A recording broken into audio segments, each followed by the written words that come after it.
everyone, it's Greg here to do your astrology and tarot forecast for the week starting the 24th of February and going through until the 2nd of March. Okay, a lot of exciting things happening this week. I want to start off straight away with talking about the moon on the 24th. It's in Sagittarius in the 6th house. And I mentioned this in last week's reading, which kind of overlaps with this week's, but what's going to make you feel really at ease and comfortable is looking at exploring new ways of being healthy, new ways of getting your body right, getting your energy levels up, looking at your diet, and just perfecting the way you feel really on this planet. So if you haven't done that already, continue to look into that. It'll really serve you well moving forward. The next thing is that on the 25th of February, so on Tuesday, your midheaven, it moves into Pisces from Aquarius in the 8th house. And the midheaven is really, the thing that you have to offer the world, what you give out, what comes from within, and what you have to present as a gift to the people around you, to the people you're connected with.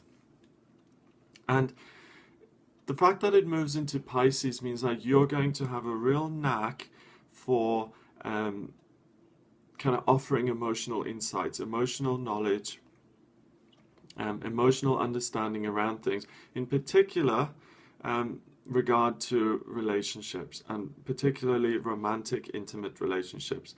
So you'll have a real understanding that if you've had any issues with your romantic partner, with some loved ones, now's the time to look at those and to really look at the feelings and to get rid of some of those blocks that stand between you and other people. And if you do subscribe to the belief that we are all connected, then the more walls you have between you and other people, the less constructive and the less functional that is. So it's a good thing to try and remove those. Moving forward to the 26th of February, the moon is in Capricorn now for the second day, and it's in the 7th house. It's also conjunct to Venus. So you're going to really feel comfortable around your friends, about people that you care about. Venus, harmonizing relationships, really looking at the good in people, really enjoying spending time with them. Real time, really good time to nurture your friendships. In this time, you're going to feel really at ease with people in your life. So midweek, really put some plans in place to do something fun with some people that you're close to. It'll really make you feel good, and it'll make them feel good as well. The 27th, the Sun, I want to talk about this a little bit. The Sun is conjunct with Neptune at the moment, and it's quite a significant conjunction. It's going on for since the 14th of February. And let me just go through. It goes on until, depending how many, obviously conjunctions work with degrees, and some people use a certain amount of degrees. I'm going to use 8 here, and it goes on till the 4th of March. So really, this week is the main time when this is significant. Neptune is the planet of the intuitive. It's the water planet. It's the real kind of fantasy, mystical kind of energies. And the Sun is what makes you feel energetic, what makes you feel happy. It's your ego, it's your strength, it's all of those things. And the fact that Neptune is conjunct the Sun really means that you're fully in fantasy mode at the moment. You're going to be seeing through the world through your shades of fantasy, what things ought to be like, the mystical. You'll have access to seeing things that you don't usually see, and it's a real time of letting magic into your life, letting it appear, and just being open and aware to it, and really expect some magical things to come into your consciousness during this time. It's a really wonderful time to let dreams come in, and then to make them a reality and to make them manifest as a result of your vision and your perspective. 28th, the moon moves into Aquarius, and Aquarius is much more a leadership role. It's much more thinking, kind of open, and it means that in relationships, again, particularly romantic relationships, again, close, intimate relationships, a family too, you feel really comfortable speaking your mind.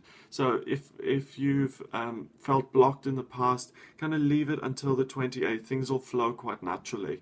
And it also means that you're able to communicate well and you feel comfortable communicating.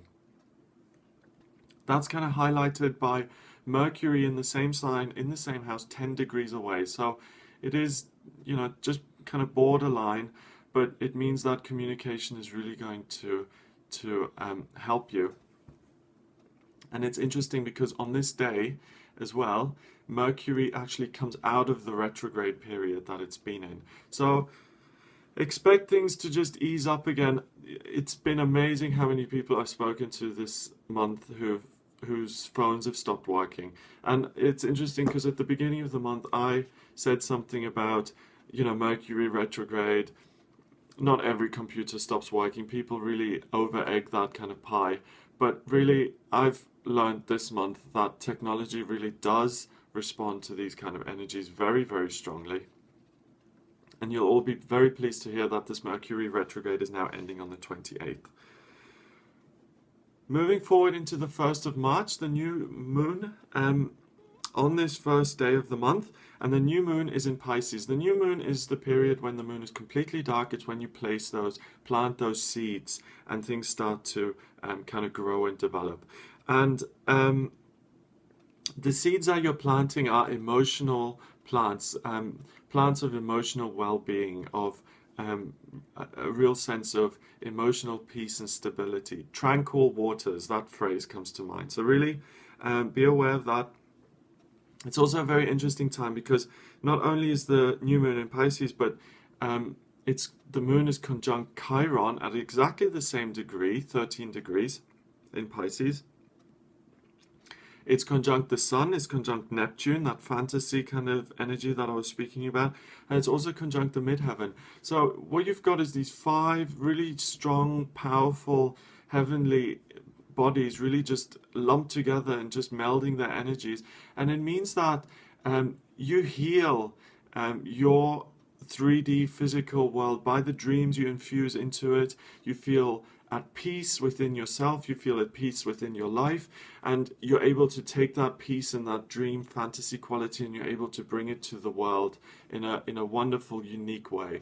So really, the 1st of March is a really wonderful day. It's you know, so conducive to love and romance and just feeling really so close to another human being or human beings in general. And it's a real time of dreams coming true. Absolutely, dreams coming true. And you know, that's wonderful for all of us.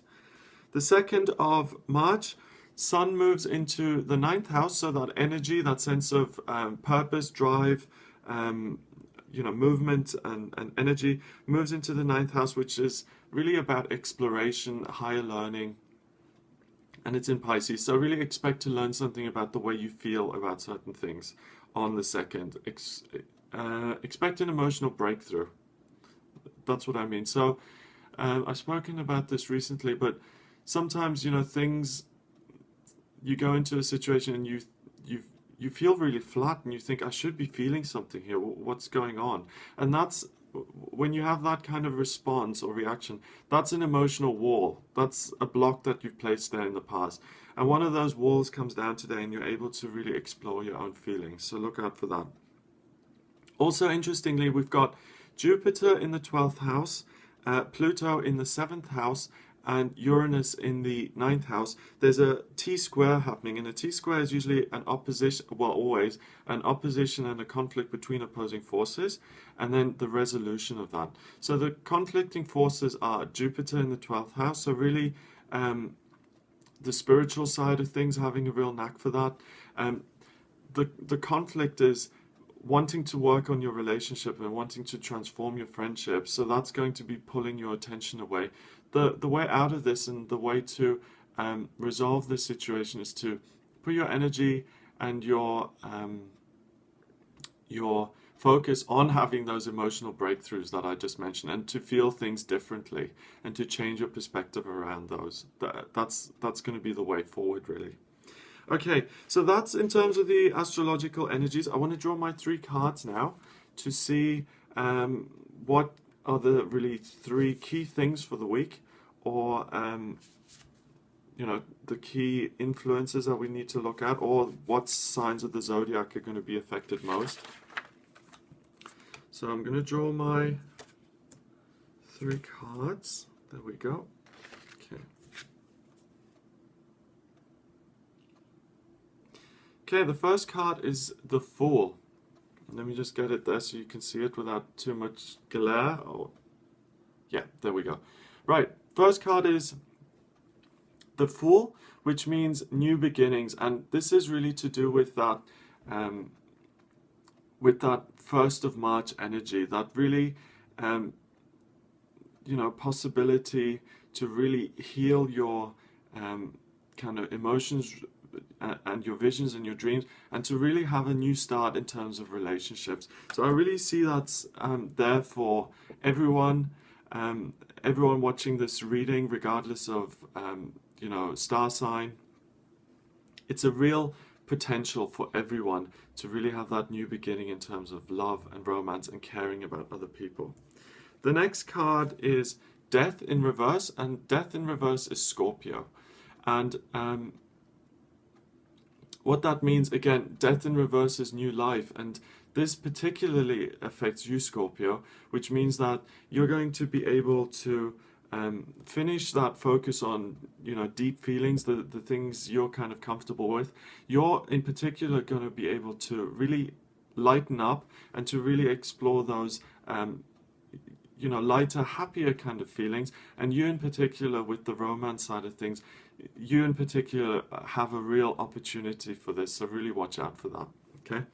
Finally, the 20th card of the Major Arcana, which is what's it called? On this card it's called Resurrection.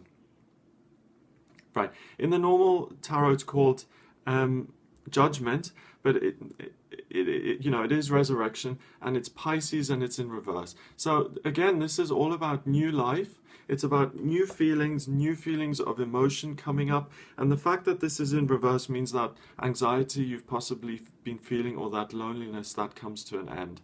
So all 3 cards really point to new kind of forces, new energies coming in, and Pisces, it applies to you in particular as well. So Scorpio and Pisces, both of you have a real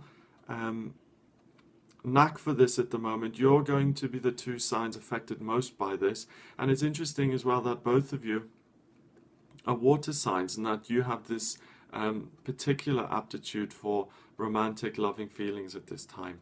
So it looks like a wonderful, wonderful week. It looks like a fantastic start to the new month.